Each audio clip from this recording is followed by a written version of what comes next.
खबरनामे का बाकायदा आगाज करें और सबसे पहले आपको बताएं, चीफ जस्टिस याहिया अफरीदी ने जुडिशल कमीशन का पहला इजलास तलब कर लिया। जराये के मुताबिक चीफ जस्टिस याहिया अफरीदी ने 5 नवंबर को जुडिशल कमीशन का इजलास तलब किया है। चीफ जस्टिस याहिया अफरीदी इजलास की सदारत करेंगे। अहम खबर है, ये इजलास तलब कर लिया गया है, इस मुतालिक आपको आगाह कर रहे हैं। चीफ जस्टिस याहिया अफरीदी इजलास की सदारत करेंगे। इस इजलास के मुतालिक आपको बताएं कि इजलास में आईनी बेंचेस की तश्कील पर गौर किया जाएगा। चीफ जस्टिस याहिया अफरीदी ने जुडिशल कमीशन का पहला इजलास तलब कर लिया है। चीफ जस्टिस याहिया अफरीदी ने 5 नवंबर को जुडिशल कमीशन का इजलास तलब किया है। चीफ जस्टिस याहिया अफरीदी इजलास की सदारत करेंगे। चीफ जस्टिस याहिया अफरीदी की सदारत में ये इजलास होगा। जराये के मुताबिक चीफ जस्टिस याहिया अफरीदी ने 5 नवंबर को जुडिशल कमीशन का इजलास तलब किया है। चीफ जस्टिस याहिया अफरीदी इजलास की सदारत करेंगे। चीफ जस्टिस याहिया अफरीदी ने 5 नवंबर को जुडिशल कमीशन का इजलास तलब किया था। मजीद तफसीलात जानेंगे बिशारत राजा से। जी बिशारत राजा, इस इजलास के हवाले से आगाह करें।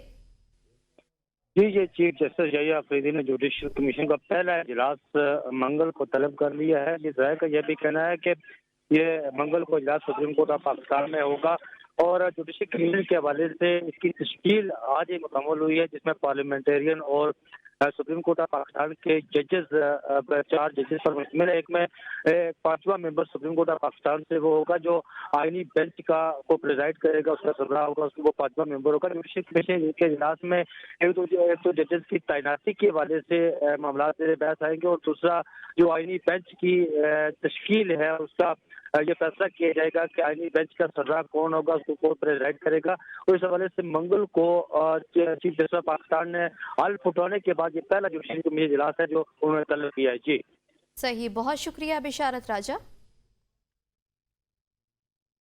चीफ जस्टिस याहिया अफरीदी ने 28 जुलाई को काजी फासीसा की जानिब से वापस भेजे गए 3 रिसर्चर्स को वापस ले आए हैं। तीनों रिसर्चर्स जो जस्टिस सैयद मंसूर अली शाह की टीम का हिस्सा थे। तीनों रिसर्चर्स को डेपुटेशन पर वापस सुप्रीम कोर्ट बुला लिया गया है। साबिक चीफ जस्टिस काजी फासीसा ने डेपुटेशन मुकम्मल होने पर तीनों को वापस लाहौर हाई कोर्ट भेज दिया था। 3 रिसर्चर्स में सीनियर सिविल जज जफर इकबाल, सिविल जज हसन रियास और सिविल जज वका सलीम असर शामिल हैं। नवाज शरीफ से अमेरिका में नून लीग के अहदेदारों की मुलाकात, कहा दिल में तूफान है लेकिन बहुत सी बातें नहीं कर सकता, मुझे ज्यादा ना छेड़ें, हमारे ऊपर बहुत कुछ बीता, बहुत सब्र से काम लिया। खैबर पख्तूनख्वा में 11 साल से पीटीआई की हुकूमत है, रियासत मदीना के दावेदार का किरदार इसके बरक्स है। मरियम नवाज की तारीफ करते हुए उनका कहना था कि मरियम नवाज लोगों की हालत बदलने के लिए बड़ी जाफिशानी के साथ काम कर रही हैं। अल्लाह ताला उनके कामों में बरकत डाले और पाकिस्तान फिर से बुलंदियों की तरफ रवाना हो। अल्लाह पाकिस्तान की खैर करे और आवाम की खैर करे। बड़ा दुख है और हमारे अंदर वो लोग मौजूद हैं जिन्होंने पीआईए को तबाह बर्बाद किया है। वो शख्स जो वजीर था छुपा बैठा है आज, उसने उसी वो वजीर था उस जमाने में जिसने वो इसके ज़माने में इमरान खान के ज़माने में जिसने कहा था कि पीआईए के जो पायलट्स हैं उनके पास लाइसेंस जाली। अंदाज़ा करें, अव्वल तो थे नहीं, अगर थे भी तो ये बात पब्लिकली कहने वाली थी। पीआईए इसी तरह से बर्बाद हुई। मुझे मरियम ने कहा था जी कि आप मुश्किल सलाह कर रही थे मेरे साथ कि हम अपना पीआईए को एक्वायर ना करें पंजाब और एक ब्रांड न्यू एयरलाइन हम एस्टेब्लिश करें और ब्रांड न्यू जहाज़ लेके आएँ और ब्रांड न्यू अपना एयरलाइन पाकिस्तान को हम देते हैं। उसको मुझे कहते कि उसको एयर पंजाब का नाम दे दें आप। तो मैंने कहा आप मशवरा करें, आप पीआईए भी खरीद सकती हैं या आप नई एयरलाइन आप अपना इस्टेब्लिश कर लें। जो एयर पंजाब जो है ना वो लाहौर से या कराची से या पेशावर से या कोयटा से न्यूयॉर्क डायरेक्ट भी जाए, लंदन भी जाए, टोक्यो भी जाए, हांगकांग भी जाए, दुनिया के हर हिस्से में जाए। इंटरनेशनल हाईवे तो वो इसके ऊपर मेरा ख्याल है कि गौर ख्वास हो रहा है। मेरा ख्याल है कि या तो पीआईए की इस्लाह हो जाएगी या फिर एयर पंजाब शुरू हो जाएगी। अब जो कॉल देंगे वो फाइनल होगी। वज़ीर आला खैबर पख्तूनख्वा अली अमीन गंडापुर कहते हैं 17 हमले तो हमारी तारीख में हैं, अभी तो 2 किए हैं। जलसा मनसूख नहीं किया। 9 नवंबर को सवाबी इंटरचेंज पर जमा होंगे। उन्होंने कहा कि पी हाउस में जो कुछ किया उसका हिसाब देना होगा। मुझ पर 1 घंटे में 6 अजला में तोड़फोड़ के केसेस बनाए गए हैं। एक केस में जमानत हो जाती है, दूसरे में गिरफ्तारी डाल देते हैं। गवर्नर आज से डरने वाले नहीं, सूबे का वजीर आला हूं, वसाइल इस्तेमाल करना मेरा हक है। बानी PTI से जेल में नारवा सलूक काबिल बर्दाश्त नहीं है। बुशरा बीबी की रहाई में कोई किरदार अदा नहीं किया। 9 मई जलाओ घिराव के मुकदमात में बड़ी पेशरफ्त। इंसदाद दहशतगर्दी की अदालत ने मुराद सईद, मियां असलम इकबाल, मियां हमाद अजहर, फरत अब्बास समेत दीगर के नाकाबिले वारंट गिरफ्तारी जारी कर दिए। अदालत ने वासिक कयूम, मुराद सईद, जुबैर न्याजी, हामिद रजा गिलानी के नाकाबिले जमानत वारंट गिरफ्तारी जारी कर दिए। अदालत ने 7 नवंबर तक मुल्जिमान को गिरफ्तार करके पेश करने का हुक्म दे दिया। सेक्रेटरी जनरल PTI सलमान अकरम राजा की तरफ से आज फैसला कुन एहतजाज से मुतालिक ऐलान किए जाने का इम्कान। तहरीक इंसाफ ने पहले एहतजाज में नाकामी के बाद भरपूर तैयारी के साथ मैदान में आने का प्लान बना लिया। पार्टी के तमाम जिलाई सदूर और अरकान पार्लियामेंट से मुशावरत की जाएगी। कारकुनों और हामियों को मोबिलाइज करने के लिए डोर टू डोर कैंपेन भी की जाएगी। कारकुनों को खैबर पख्तूनख्वा या किसी और जगह इकट्ठा होने की हिदायत की जाएगी। हुकूमत के क्रैकडाउन से बचने के लिए टोलियों के बजाय मुत्तहिद होकर ऐलान करदा मकाम पर एहतजाजी कारकुन पहुंचेंगे। पीपल्स पार्टी की सेनेटर शेरी रहमान ने कहा है कि PTI के फैसला कुन एहतजाज का ऐलान किया दूसरे मुल्क होने वाले इंतखाबात से मशरूत हैं। हकीकी आज़ादी और अमरीकी मुदाखलत नामंजूर के नारे लगाने वाले अमरीकी इंतखाबात में पसंद के उम्मीदवार की जीत की उम्मीदें लगाए बैठे हैं। अमरीका में इंतखाबात वहाँ का अंदरूनी मामला है। तहरीक इंसाफ की हिकमत अमली अमरीकी इंतखाबात के नताइज पर मबनी नहीं होनी चाहिए।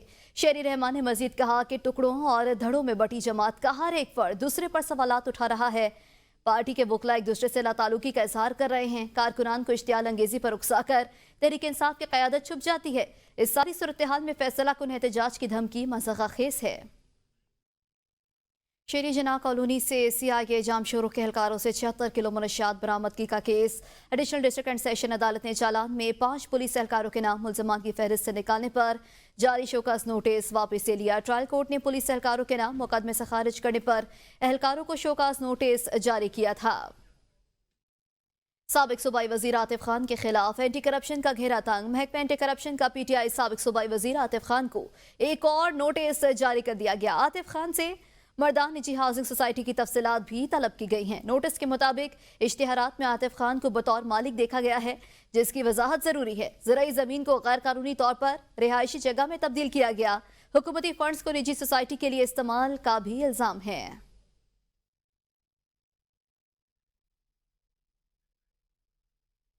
चीफ जस्टिस ऑफ पाकिस्तान ने जेलों में इस्लाहात इकदाम का आगाज कर दिया। लाहौर में चीफ जस्टिस याहिया अफरीदी की जेर सदारत अहम मुशावरती इजलास। Chief justice Lahore high court justice Aliya Neelam की भी शिरकत। इजलास में कायद काटने वाले हुकूमती और हिज़्ब इख्तिलाफ की सियासी जमातों के अरकान सेनेटर अहद चीमा और खतीजा शाह ने भी शिरकत की। इजलास में फौजदारी इंसाफ में इस्लाहात की हिकमत अमली के एक हिस्से के तौर पर जेल इस्लाहात और कैदियों की फलाह बहबूद पर तवज्जो मरकूज की गई। चीफ जस्टिस याहिया अफरीदी ने कहा, मुनसिफाना कानूनी फ्रेमवर्क को यकीनी बनाने के लिए जेल का एक इंसानी और मौसर निज़ाम जरूरी है। लॉ एंड जस्टिस कमीशन के जमा करदा अदादोशुमार से मुल्क भर में गहरी तशवीशनाक सूरत हाल का पता चलता है।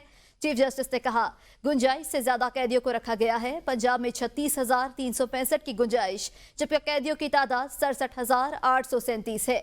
36,128 कैदी 1 साल से ज्यादा अरसे से मुकदमे की समाअत के मुंतजर हैं। चीफ जस्टिस ने कहा, यह सूरत हाल निज़ाम इंसाफ के लिए एक अहम मसला को उजागर करती है। चीफ जस्टिस ऑफ पाकिस्तान ने सूबे भर की जेलों का मुआयना करने और सिफारिशात देने के लिए ज़ेली कमेटी कायम कर दी।